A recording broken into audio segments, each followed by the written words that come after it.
नमस्कार, आप देख रहे हैं पब्लिक इंडिया न्यूज और मैं हूं आपके साथ हर्षिता मिश्रा। महाराष्ट्र के बारामती में एक प्लेन क्रैश हो गया है जिसमें एनसीपी नेता और महाराष्ट्र के उप मुख्यमंत्री अजीत पवार के सवार होने की सूचना है। बताया जा रहा है कि इस हादसे में उनकी मौत हो गई है। यह घटना उस समय सामने आई है जब अजीत पवार जिले में चुनाव प्रचार के कार्यक्रमों में हिस्सा लेने वाले थे।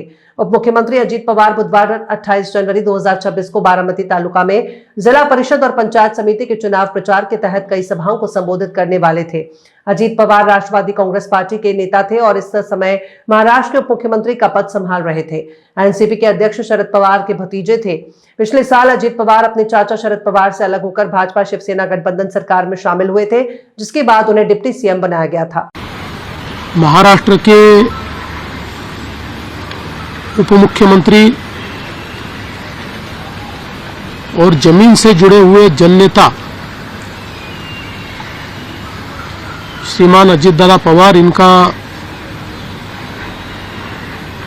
एक विमान के एक्सीडेंट में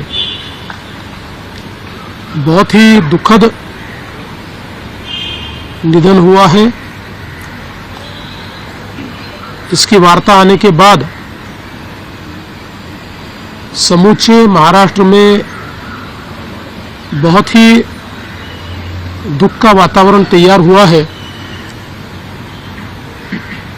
हम सभी के लिए इस प्रकार के जननेता को खोना एक अपरिमित इस प्रकार की हानि है। व्यक्तिगत मेरे लिए वो एक बहुत ही दमदार और दिलदार इस प्रकार के मित्र थे और हम दोनों ने साथ में काफी संघर्ष का काल भी देखा है और अब दृढ़ता के साथ महाराष्ट्र के विकास में जब वो योगदान दे रहे थे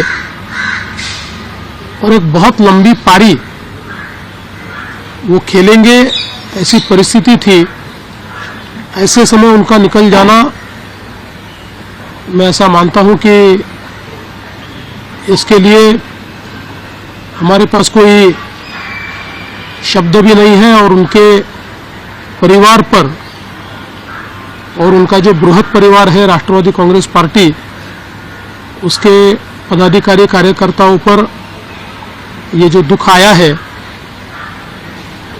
ये सहना बहुत कठिन है। इस दुख की बेला में हम सब लोग उनके साथ में हैं। अभी जो उनका परिवार है वो जब बारामती पहुंचेगा उसके बाद उनसे चर्चा करके आगे की सारी चीज़ें ज्ञात की जाएगी।